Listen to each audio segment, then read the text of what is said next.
Miller here from Warrior Concepts here in Sunbury, Pennsylvania, and I'm here with a little lesson for some of my students who've been having some problems with opening the hips, opening the hip assembly to get into the lower postures and to just have generally more leg flexibility and leg strength. Okay, so I'm going to cover just a couple of stretches here that I personally use or have used over the years, and I'm also going to talk about a couple of improper ways, or just they're not damaging, but they're not as effective as they could be, that I'm sure a lot of people are using. Just looking around when I go to seminars or to see students in class and things like that, because of the discomfort level or the innate need to avoid too much pain or anything like that, people tend to cheat the stretches a little bit, or sometimes you just don't know how to do it correctly. So we're going to take a look at a couple of these things, okay?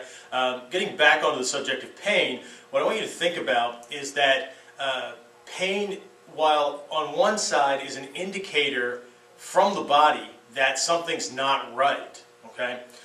Pain is also kind of a signal that work is being done. Okay? Some people say that pain is the sign that you're alive. Okay? But there's actually about 5 different types of pain. Okay? And the ones we want to avoid are stabbing, sharp, burning pains. Okay? If it's a quick stab or a sharp stab kind of thing, or a burning pain, we want to stay away from that. All right? But there's a different type of burn that is associated with exercise, and once you do it, you'll get it. But if it's really like hot burning toward the whole sharp side, I want to stay away from that. But there's an aching pain, there's kind of a burning, stretching pain, and then there's also this dull, throbbing kind of thing that can go on, right?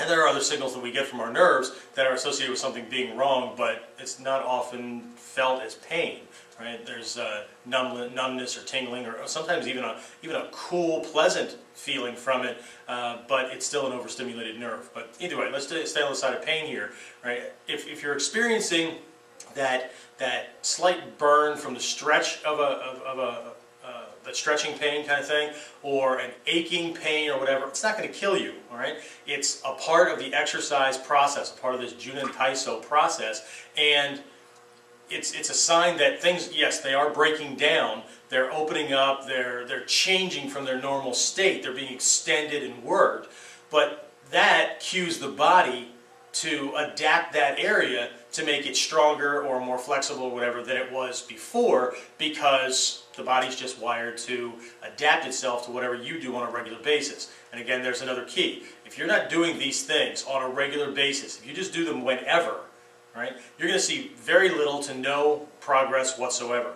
This needs to be ongoing, regular, consistent training and practice. This is very, very important. Okay? So if we're doing it consistently, the body areas that are responsible for these things are going to get the message, they're going to adapt the areas that you're working, and they're going to make them so that they can do the things that you want with speed, ease, and power. All right? And this is really, really important. Okay? So let's talk about opening the hips today. All right?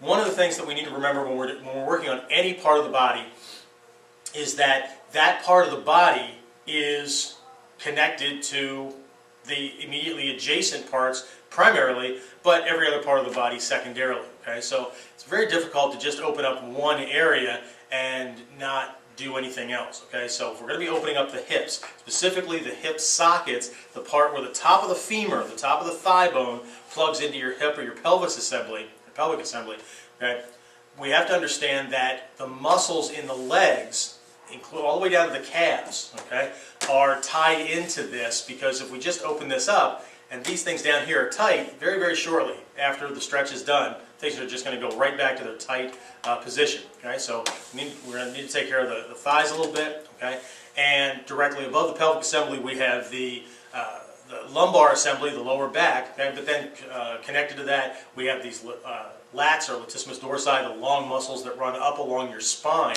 in the back, and we're going to need to make sure that we take care of those as well. All right. So anyway, I'm just going to cover a couple of them here and make sure that we're really focusing on the whole idea.